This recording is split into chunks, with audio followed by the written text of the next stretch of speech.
you ever wondered why certain characters from a show just stick in your mind long after the screen goes black? It's so true. The ones who aren't even the main Yeah, the protagonists. ones who don't have their faces plastered all over the promotional posters, Yeah. yet years later, they're the ones casting the longest shadows in your memory. I think it happens because we instinctively fixate on the characters who leave a trail of unanswered questions. We're just drawn to these figures who clearly have an entire complex, hidden universe operating right beneath the surface of their actions. Yeah, you can feel it. Exactly. We sense the untold story, even if the show only gives us, like, tiny glimpses of it. And today's mission in this deep dive is to pull that hidden universe out into the light. We are looking at Ethan and Aiden, The Alpha Twins. the Alpha Twins from the Teen Wolf universe.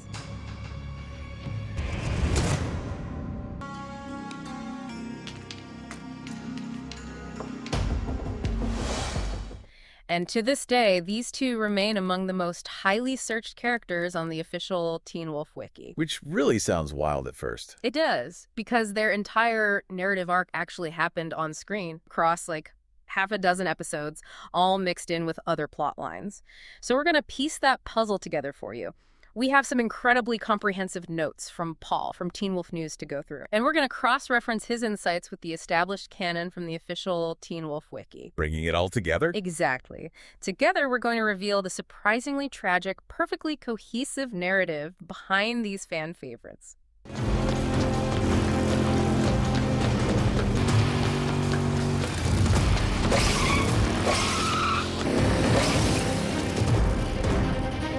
Okay, let's unpack this. We really have to start with how terrifying they are when they first show up. Oh, they're introduced as absolute heavy hitters. Yeah. I mean, the show does not hold back in establishing their dominance. Not at all. The very first time we see them, they are just relentless. Yeah, chasing Isaac. Right. Actively trying to recapture him and drag him back to a vault to lock him up with Boyd and Cora. It's intense. The show immediately frames them as these unstoppable, gorgeous, but utterly ruthless enforcers for the Alpha Pack. They definitely have that undeniable cute boy aesthetic. Oh, totally. But it's paired with this horrifying, visceral ability to literally shove their bodies together, like flesh and bone. To form one massive, monstrous werewolf.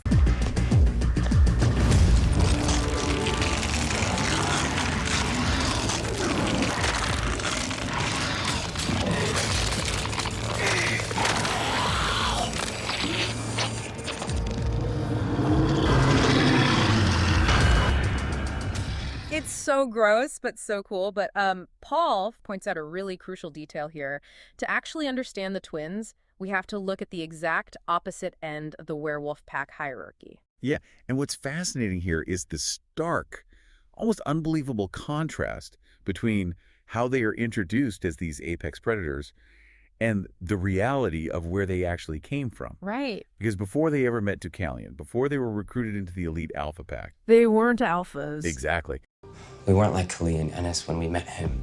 We weren't alphas. What were you? Omegas. In actual wolf packs, Omegas are the scapegoat. The last to eat. The one who has to take the abuse from the rest of the pack. But we need to, like, separate the supernatural fantasy of the show from actual real-world biology to see the psychological depth of their situation. It's okay, lay it on me. Well, in the Teen Wolf universe, Ethan describes their life as Omegas as being the perpetual scapegoats. However, Paul brings in a really vital real-world fact check here. I love when he does this. In actual wild wolf packs, there is no such biological concept as an Omega. It's crazy how deeply that flawed, like, 1940s wolf research has infiltrated pop culture. Oh, totally. We just casually accept alpha, beta, omega as biological fact in everyday conversation. But in reality, a wild pack is just a mom, a dad, and their pups, right? Yeah. It's a cooperative family unit. That is the critical distinction. Natural wolf packs operate as a family collective. The entire concept of a low wolf, Like an odd man out who gets relentlessly bullied. exactly, dominated by the rest of the group, that is purely a behavioral artifact. That dynamic only occurs when wolves are thrown together in captivity, where they cannot escape, and that is when you see the brutal emergence of an Omega. If omegas only exist in captivity, doesn't that perfectly define Ethan and Aiden? It really does. I mean, they weren't part of a family. They were literally held hostage. They were captives in their own home, trapped by an abusive pack. They were completely prisoners of circumstance. The pack they belonged to was entirely unnatural in its cruelty. Instead of a cooperative unit, it was a prison yard. Yeah, that's exactly what it sounds like. They were killers. I mean, people talk about us as monsters. Well, they are the ones who gave us the reputation. And our alpha was the worst of them. And the official canon leaves no ambiguity about how they were treated in that environment. I mean, Styles Stilinski, in his usual blunt manner, Oh, I know the quote. he perfectly summarizes their historical status. So you and your brother were like the bitches of the pack. Something like that. Leave it to Styles to just cut right to the core of it. Right. But he's totally accurate. They were abused Omegas, the punching bags of a pack of seasoned killers. Oh.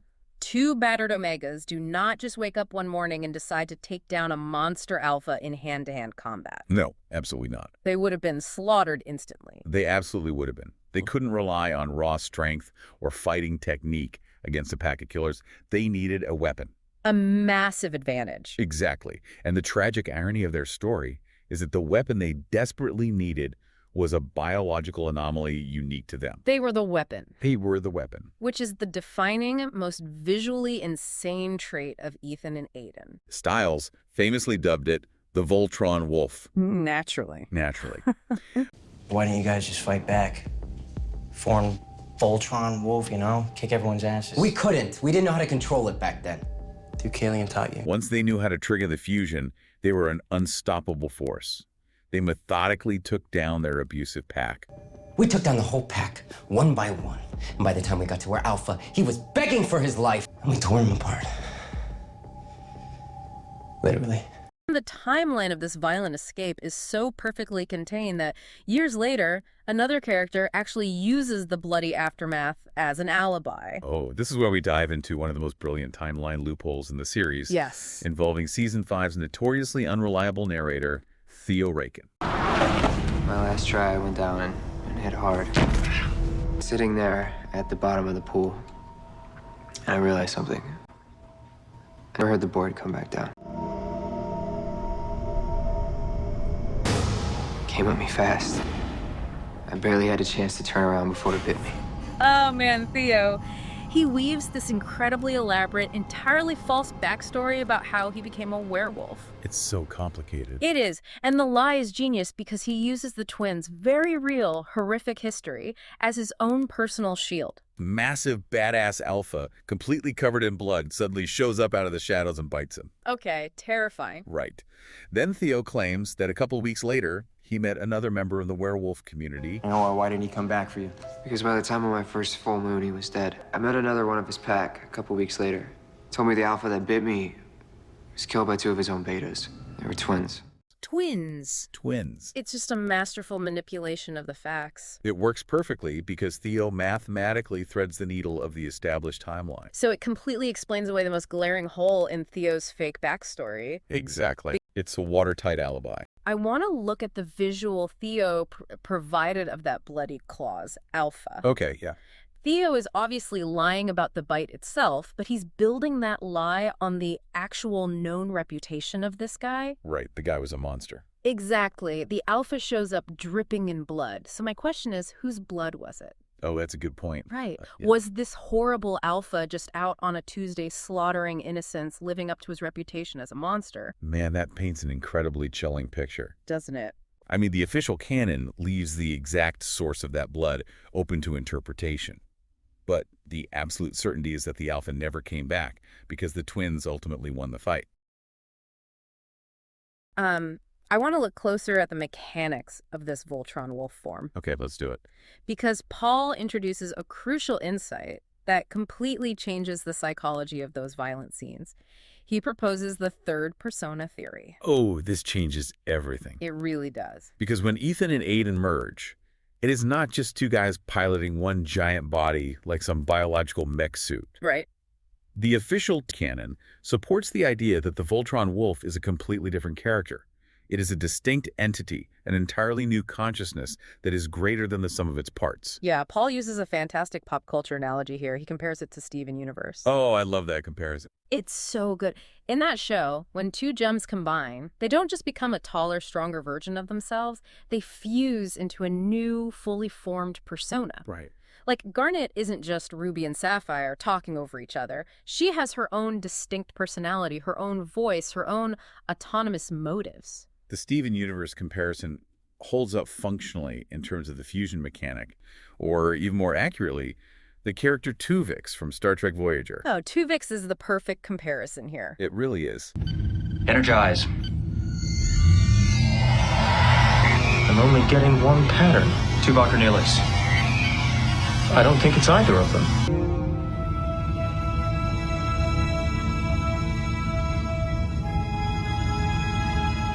For anyone who hasn't seen it, Tuvok and Neelix get mashed together in a transporter accident, and the resulting guy isn't Tuvok, and he isn't Neelix. He's Tuvix. Right, he's his own person. Exactly. He has his own personality, his own desires, and the real ethical horror of that episode is that Tuvix actively doesn't want to be separated back into two people, because separating him means executing him. Like, he wants to live. And that desire to exist is key. Combined individuals manifest entirely distinct motivations. The Voltron Wolf is a third individual. Unlike Tuvix, the Voltron Wolf persona has almost no voice. Let's push that psychological analysis deeply. What does it actually feel like to be inside the Voltron Wolf? That's terrifying to think about. Right. Look at Ethan and Aiden as distinct individuals. Ethan is fundamentally gentle. In the scene where he recounts tearing their alpha apart, you can see his body language. He's upset by it. He is actively repulsed by the violence they committed, even though he knows the alpha deserved it. But Aiden is the exact opposite. Oh yeah, Aiden loves the fight. Derek? Aiden, stop, please. I'm right here, Derek. I'll scream. You want to fight, Derek? Come and get me. He has a hair-trigger temper, he's intensely aggressive, and he fights with total, joyful abandon. They represent a complete dichotomy. If the merged form was simply the two brothers sharing a brain, sitting in a control room together, the Voltron Wolf would be paralyzed. It would be, right? Yeah, it'd be frozen by a constant internal tug-of-war between Ethan's deep restraint and Aiden's blinding aggression. But the Voltron Wolf isn't paralyzed, not even for a second.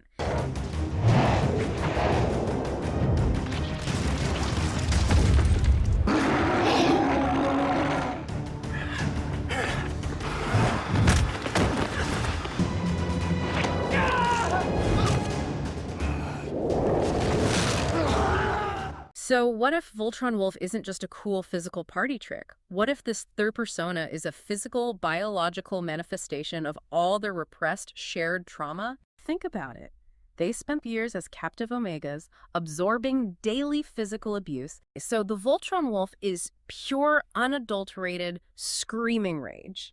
It is the monster their pack forced them to become, finally brought to physical life. That is so dark. Right. They literally weaponize their own trauma just to stay alive. But if the Voltron Wolf is its own distinct entity, if it's truly a third person, then logically it can suffer its own distinct fate. Yes. What happens to Ethan and Aiden when this physical avatar of their rage is killed? This raises an important question, and it takes us to the tragic conclusion of their ability to merge. Right, season 3. During the events of the show, Jennifer Blake engages the Voltron Wolf in combat.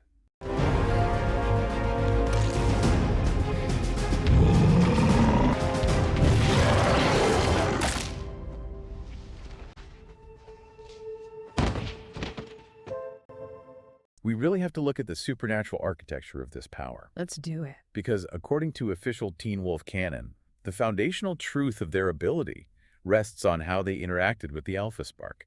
Right, because when Voltron killed the Alpha, Voltron absorbed the spark. But the spark was subsequently shared between them as individuals when they unmerged. Which is so unique. It is. This collective reservoir of power gave them their red eyes, sure, but it also created an acute, ongoing, telepathic sensitivity to each other's physical trauma.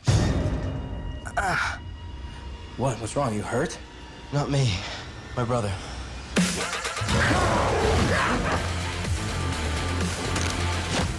And because Voltron was the specific entity that originally killed their Alpha and absorbed the spark, the Alpha Spark was inextricably tied to Voltron itself. It belonged to the fusion, not the individual. Exactly. So when Voltron died, the Alpha Spark died with it. Ethan and Aiden lost their red eyes, lost their Alpha status, and completely reverted back to their previous regular werewolf form.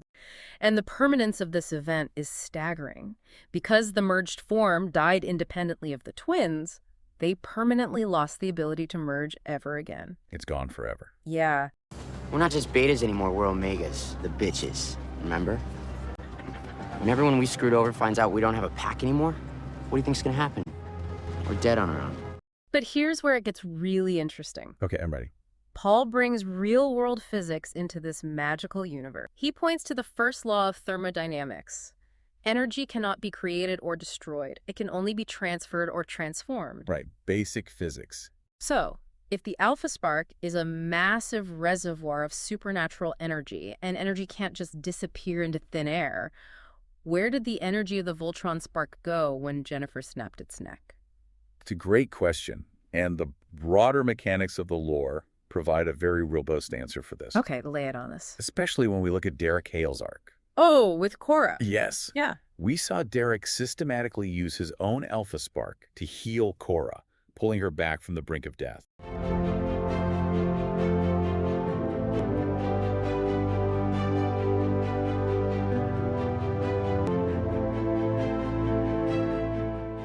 So applying that same canonical logic to the twins reveals exactly what happened. Oh, wait, I see where this is going. The massive combined reserve of Voltron's alpha spark didn't just vanish into nothingness when Jennifer struck the killing blow. It transferred. Instead, in its dying moments, that spark expended all of its remaining energy to heal the catastrophic damage to the physical bodies of Ethan and Aiden. It burned itself out completely just to pull the twins back from the brink of death. I mean, if we synthesize everything we've looked at from Paul's notes in the official Teen Wolf Wiki, the narrative arc here is incredibly cohesive. Complete. You have these two boys, starting as captive Omegas, absorbing daily torment from monsters. They discovered this unique biological ability to fuse into a monstrous entity of their own to deliver their vengeance. And finally, they survive as distinct individuals, but only because they literally sacrificed a piece of their combined soul to live. It's incredibly heavy, and it proves that their story is so much deeper than just the cool monster fights we see on the surface. Oh, absolutely. If you think about it, this arc is a powerful psychological metaphor for you, for anyone. How so? Often when people go through severe, prolonged trauma, they are forced to build a hardened, sometimes monstrous outer shell just to survive the environment they're trapped in. That persona absorbs the damage. It fights the battles. The vulnerable individual underneath is simply too weak to fight. But eventually, if you want to actually live and not just survive in a constant state of war, that shell has to go. And that is the hardest part of the process. Ethan and Aiden lost their impenetrable armor, but they gained their individuality.